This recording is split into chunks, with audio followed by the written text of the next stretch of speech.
Welcome to the Outthinker podcast. Each week, we talk with forward-looking strategists and innovators that are challenging the status quo, leading the future of business, and shaping our world. I'm your host, Kyan Krippendorf, founder of the Outthinker Strategy Network.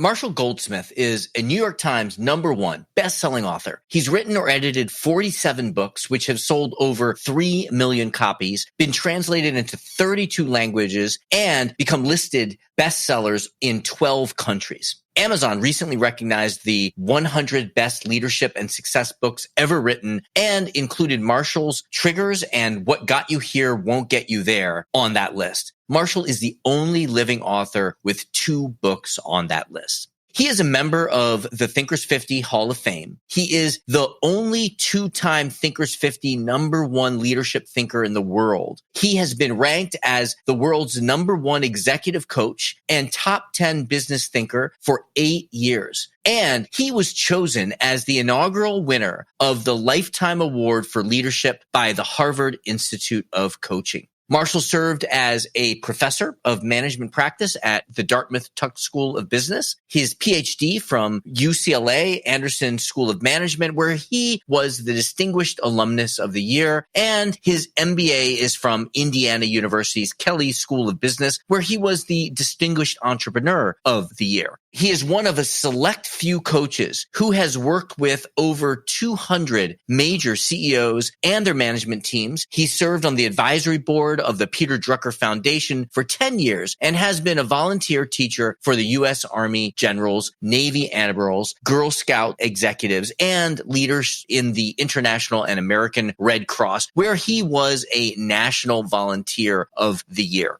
In this episode, he shares with us how to coach people to start focusing on the long-term strategic goal rather than the near-term tactical ambitions, why doing good work is not enough, and what you need to do to get credit for the good work that you actually do, and what he's learned after decades of being one of the most sought-after coaches in the world, what he has learned about what matters most, and what we should all be focusing on now. Ladies and gentlemen, Marshall Goldsmith. Marshall, thank you so much for being here with us and taking the time to talk to us. Thank you so much for inviting me. Well, it's been many years I've been following your work. I know many followers of your work, and you and I got to meet close to 10 years ago in Paraguay. We had dinner together and we were doing an event together. Anyway, it's great to see you, although you and I can see each other. People listening to us can't see us. Well, it's great to talk with you. Lovely. So I asked this question of everyone just to kind of get us to know you a little bit personally. If you could complete this sentence for me, if you really know me, you know that. You know that I have on American Airlines 11 million frequent flyer miles and that I've also hitchhiked over 10,000 miles. Hitchhiked? Tell us about hitchhiking. I don't know about this. Well, in 1969, lovingly referred to as the summer of love, I spent months out on the road just hitchhiking. You know, I've slept in the side of the road, slept under the bridge, slept in laundromats. Always lived the yuppie life. I love it. I love it. Yeah. My father hitchhiked a lot in Germany as well. It's where he grew up, and he would just hitchhike around Europe. Yeah. So this is a topic of strategy, or that's the central topic of the podcast. And your work certainly touches on strategy, but I know it's much broader than that. But if we could zoom into strategy, what is your definition of strategy? Strategy is your roadmap to achieve the organization's vision. Your roadmap to achieve the organization's vision. Excellent. Can you break that down a little bit for us? Or what does roadmap mean and how is vision created? It's hard to figure out how we're going to get there if there isn't a there. So the first strategy, you need some sort of there. Where are we going? You have to have a there. And then the strategy to me is the broader roadmap. It's not going to tell every detail about how to get there, but it's the broad outlines of to do this, we're going to need to. Got it. This is a question that just came to mind for me that we didn't plan for here, which is you coach so many leaders, individuals, teams. What is the trick to aligning on or creating, whatever you call it, a vision? You know, I coach so many people. I'm actually not the world's expert on how to create the vision. So I'll pass on that. Okay. I've one good thing from one of my good coaching clients, Alan Mullally. If I'm not the world's expert on a topic, don't answer. Okay, good. Great, great. So you engage with people, they have a vision, and the question is, what are the barriers or whatever that they need to unfold? Yeah. If they have the wrong vision, I'm probably very skilled at helping them get to the wrong place faster. Yeah. Well, I'm so excited to get into your most recent book, The Earned Life. Before we go there, however, I'd just like to touch a little bit on what you are most well known for. What would you say? I mean, I have in mind 2 books that I know of yours, and you've written. So now I'm 51. 51. I was going to say over 40 books, so you're at 51. Wow. 3 times bestsellers, 3 other bestsellers, and 44 purchased only by my mother, my father, and Love it. That's great. It's good to have a big family then. Which books have most resonated so far? Depends how you define it. The book that sold the most, which I'll never sell that many again, is What Got You Here Won't Get You There. That book is, 1.5 million, 2 million copies around the world. So you don't get many of those in a lifetime. It was kind of, I hit the mother load on that. So that was wonderful. My new book, The Earned Life, though, is my most critically acclaimed book. Great feedback. That's awesome. Yeah, no, it's an outstanding book. Tell us a little bit about it. What motivated you to write this book? Well, my friend Mark Thompson and I, over COVID, spent 600 hours working with 60 amazing people every weekend. We'd spend hours, they'd rotate each one in different groups, and they talked about their lives. And it's not a secret who they were. One of them was Curtis Martin, National Football League Hall of Fame, Pau Gasol, great basketball star, Telly Young, Broadway star. We had Jim Kim, that's president of World Bank. We had president of the Olympic Committee. We had the head of Russell Investments, CEO of Cardinal Health, Rockefeller Foundation, on and on and on. And every weekend they talk about life. Here's what's going good. Here's what's not. And please help me. And then we did it over and over. And we did it 6 months. We thought, well, maybe, a little social pressure to keep doing it. We'll take a break. And that way they can, tactfully quit. Nobody quit. Fascinating. So let's get a little bit into some of the insights that you gleaned and you shared out of that experience in the book. You talk about every breath is a new me as a paradigm. What does that mean? The book is basically a Buddhist book. I'm not a religious Buddhist, but I'm a philosophical Buddhist. Buddha philosophy is a philosophy of impermanence. And every breath is a new me means pretty much literally what it says. Every time I take a breath, it's a new me. And as we go through life, we're constantly in a process of reincarnating. We're constantly reinventing ourselves. It's a very healthy way to look at life. So you don't get bogged down in the past. You're sitting there saying, it's a new me. It's a new me. Always starting over as we go through life. And it's a great way to get rid of guilt. So, for example, I tell people, close your eyes, and every time you take a breath, think it's a new me. Think of the infinite set of previous yous. Think of the nice things they've given the you that's here and how hard they tried. And if anybody did that many good things, what should you say to those people? Just say thank you. Now, did they make mistakes? Let it go. Let it go. One story in the book people love is, and it actually is a story about my friend, that he's going home with his wife after a little reunion with the kids and grandkids and stuff. And they're talking about how wonderful it was. The kids all did so well. And then she starts in on, well, 10 years ago, you did this and you did this. It would be better if you'd done this and this. And he basically says to her, that is true, but that guy's not in the car right now. Now, that guy made some mistakes. He did some good things and bad things. I'm a different person than that person. I worked very hard to be a different person. And his wife said, you're right. Thank you. Yeah, why am I dredging up some 10-year-old you that's not here in the car right now? Yeah, and how I see that relating to traditional corporate strategy is that I think corporations do have an organizational clinging, to use a Buddhist term, to past commitments, past activities, right? There's a tendency to want to keep doing what we've done. But if you can come new, I think of the Miyamoto Musashi was a Japanese samurai that wrote a book called The Book of Five Rings, and he had this term coming new. So you come to the battle as if you just got there. And so that's kind of what I'm hearing and what you're saying here. Yeah, and exactly. And you don't get into that's the way we've always done it. Yeah. Yep. So how do you, this is such a huge opportunity for us to be able to talk to you who have coached people, many people through stepping out of, to use a Buddhist frame as well, their perceived permanent self towards, hey, I just got here, coming anew. How do you coach someone through that? Because I'm thinking a strategy officer is probably talking to a CEO and trying to get the CEO to make that shift. How do you coach someone? Well, a couple of points. The first one you've already touched on, and that is don't get into, this is just who I am. This is the way I am. See, as long as anybody says that's just the way I am, guess what? They're probably right. That is the way they will continue to be. And it really inhibits change. Unless you have an incurable genetic defect, you can change. And when the CEO says that's just the way I am, even if I help them change their behavior, I need to help understand their identity, because if I don't, they're going to feel like a phony. If I don't help you understand your identity, you'll feel inauthentic, like a phony. Well, that's not the real me. So I really encourage people to get out of that "that's just the way I am" mindset. And if you want the company not to think that way, the CEO is a role model of not thinking that way himself or herself. So if you're sitting with a CEO and you recognize that they are thinking that way, that's the way I am, as opposed to maybe that's the way I am being, or are there any kind of go-to phrases or arguments or logic or approaches you take? Well, practice with you. Give me one thing in your life that's kind of dysfunctional and you've always said, well, that's just the way I am. I'm not super organized. I would say that's the way I am. Let's just say disorganized. Okay, disorganized, yes. Now, when you say disorganized, let's assume you want to get more organized. Okay. Just for the sake of the point. Okay? Yep. Organized. Raise your right hand. Got it raised. Repeat after me. Okay. I do not have an incurable genetic defect. I do not have an incurable genetic defect. In the past, I've been disorganized. In the past, I've been disorganized. There's no reason for me to continue this unless I choose to. There's no reason for me to continue this unless I choose to. There you go. I love it. I love it. I love it.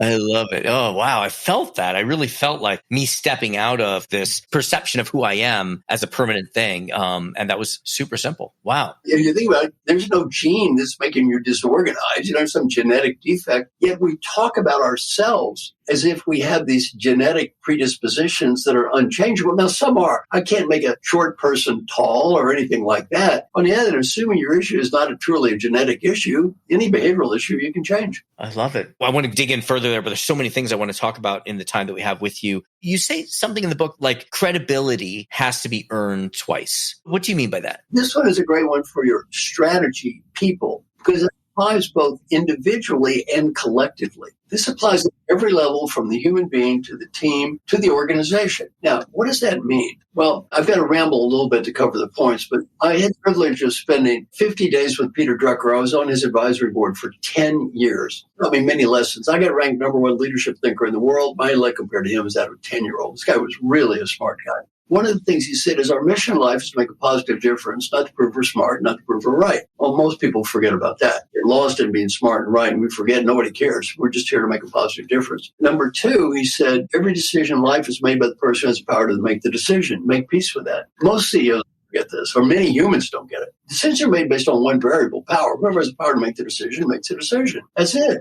The smart, the fair person, a good person, the right person. Decisions are made based on who makes the decision. If I need to influence you and you have the power to make the decision, there's one word to describe you, that word is customer. One word to describe me, that word is salesperson. Customers are life, salespeople have to sell. Sell what you can sell, you change what you can change, and if you can sell it, you can sell it, you can change it, you change, you can't, start over. Strategy people, if you're the CEO and I'm the strategy person, me having the right answer doesn't matter. You're the decision maker. And me sitting there saying, well, he's stupid doesn't help anything. I'm here to positive difference, and me being right is irrelevant. I don't need to be right. I need to make a positive difference in this organization. And if I'm the strategy officer, I'm a salesperson. I got to sell, because you can't sell, and customers don't have to buy. CEO doesn't buy.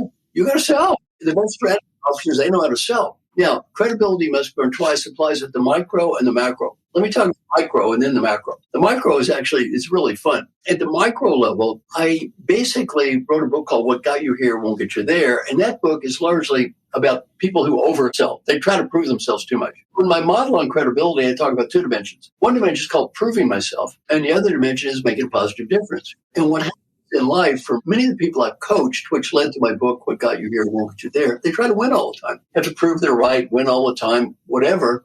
And because winners like to win, they just get used to winning and proving they're right, and they oversell. And I say, don't try to win, don't prove you're right. Let them win. Quit winning all the time. I wrote a book called How Women Rise with Sally Helgesen. Incredibly popular book. The most popular book in the U.S. in the last 5 years for women. No negative feedback from left wing or right wing, which I was so proud of. It was 80% her and 20% me. That's okay. It's a good book. Now, in that book, we talk about the opposite. Many people, and she points out more women than men, tend to undersell. They promote themselves enough. And as I've done these webinars and stuff, people often have chat boxes. I ask, do you tend to oversell or undersell? Do you try to prove yourself too much or not prove yourself enough? And the answer for most people is they don't try to prove themselves enough. They undersell. Oversells, what I always say is, before you try to make a point, breathe and ask yourself a question.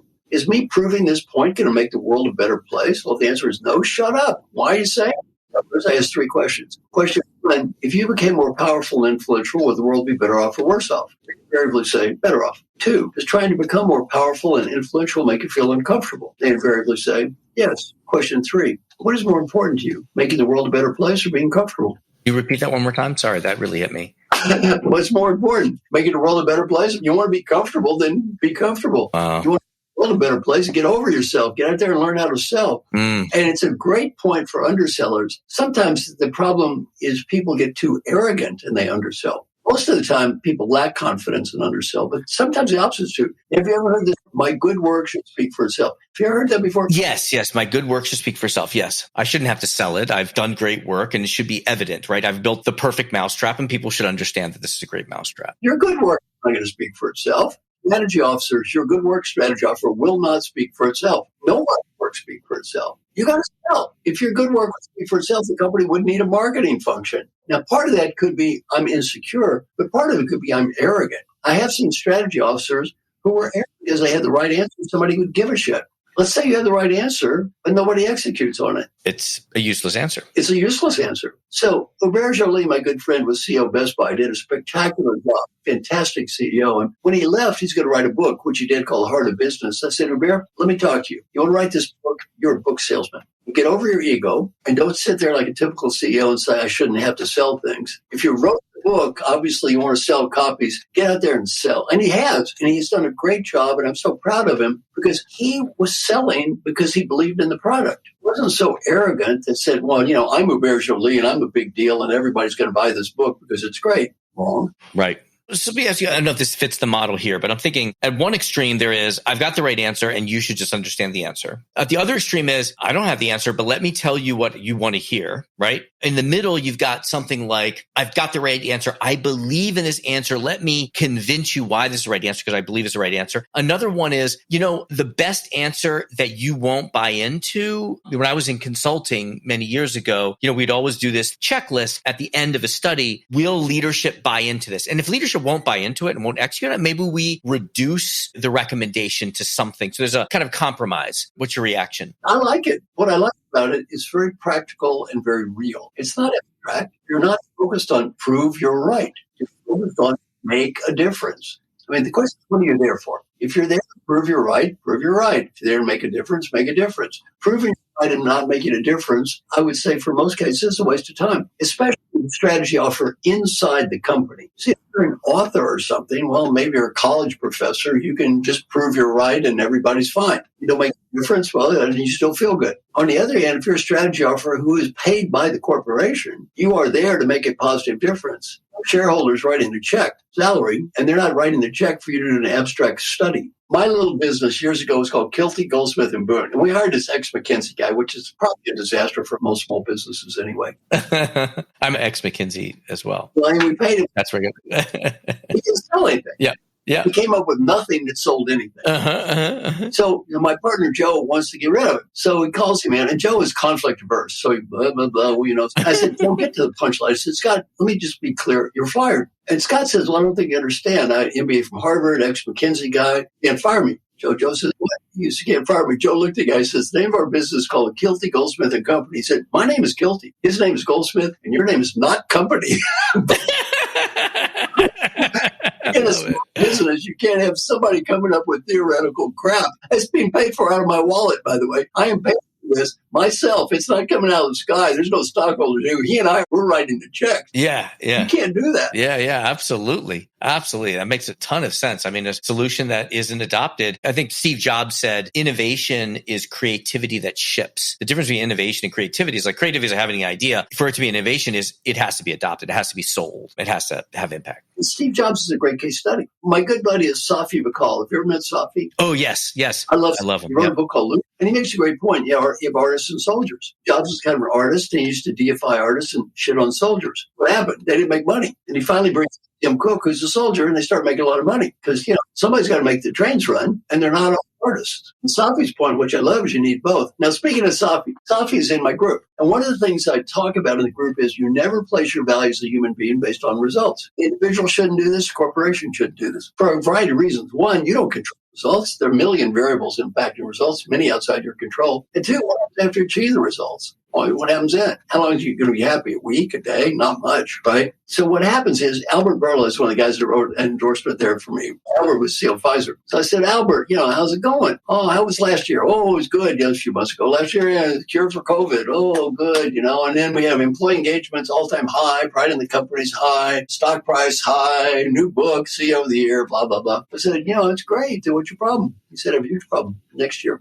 If Albert's found human being is he has to top last year, he's never going to top last year. He'll never do it again. Nobody wants him to top last year. You don't want him to do that again. Michael Phelps won 25 gold medals. Think about doing after winning the 25th medal, killing himself. You know what? Couldn't achieve more. Now, he's in my group, and Curtis Martin's in the group. Now, Curtis Martin, NFL Hall of Fame, number 5 rusher in history, and unlike many football players, is happy, really well-educated, happy, helping people, having a great life. And then Safi learned something from Curtis. And Safi, as you know, is a scientist, so he talks like a scientist. He said, what I learned? I used to think that happiness was a dependent variable based on achievement. And what I learned is achievement and happiness are independent variables. Independent. Uh-huh. He said, I used to think if I achieved more, I would be happy. No, they're independent variables. You can achieve a lot and be happy, and you can achieve a lot and be miserable. You can achieve nothing and be happy, and you achieve nothing and be miserable. They're independent variables. And I said to Safi, great realization. Safi, you already have a Ph.D. in physics from Stanford. You started 4 companies. You've made tens of millions of dollars. And you've written a New York Times bestselling book and consulted to presidents. Now,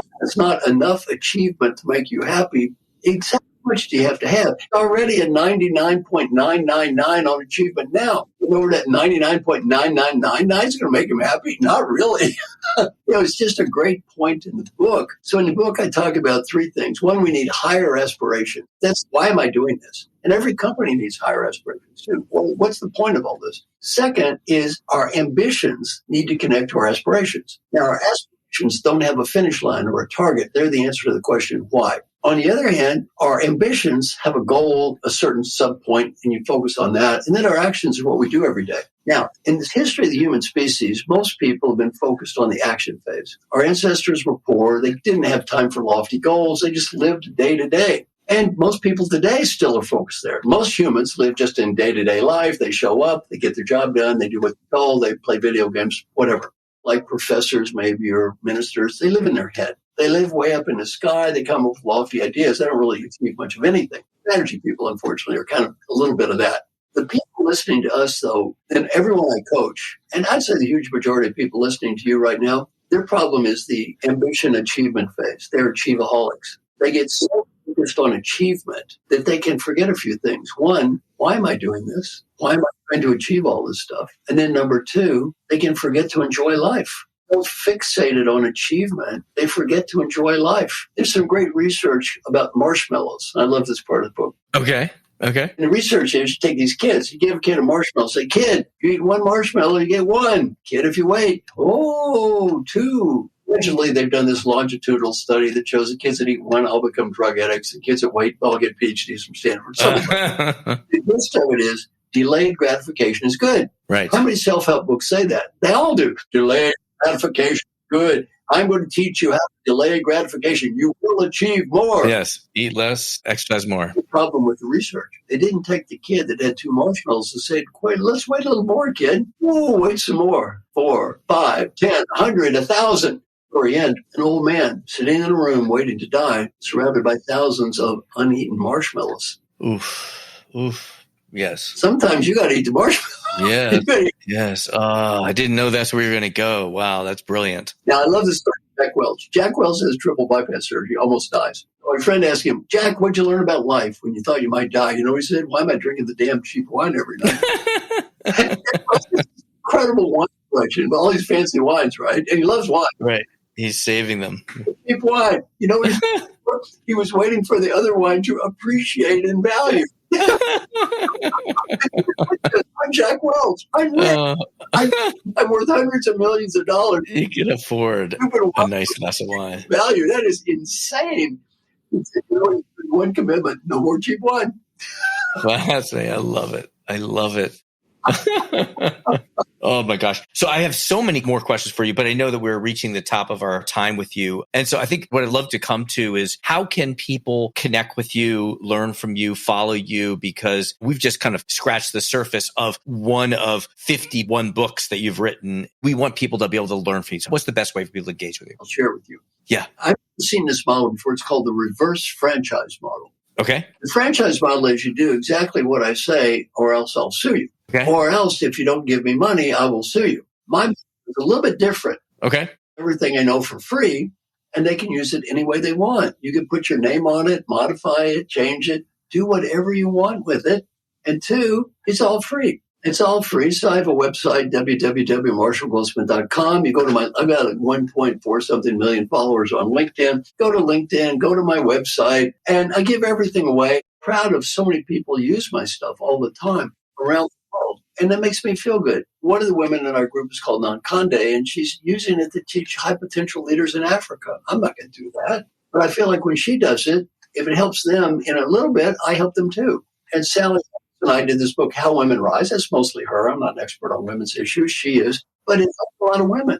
And I'm like, well, I helped a little bit. So therefore, indirectly, I'm kind of helping women. Like this call. Maybe somebody has a little better life. So if I've grown older, I'm simpler and simple. I just want to help people have a little better life. When I coach people, I say, look, my goal is to help you have a little better life. And maybe you help the people around you have a little better life. You might like to learn this. 100% of people I've called, I ask them a question. I coached. I said, is that okay? You might be surprised to learn 100% so far. I said, you know what? That's a good plan.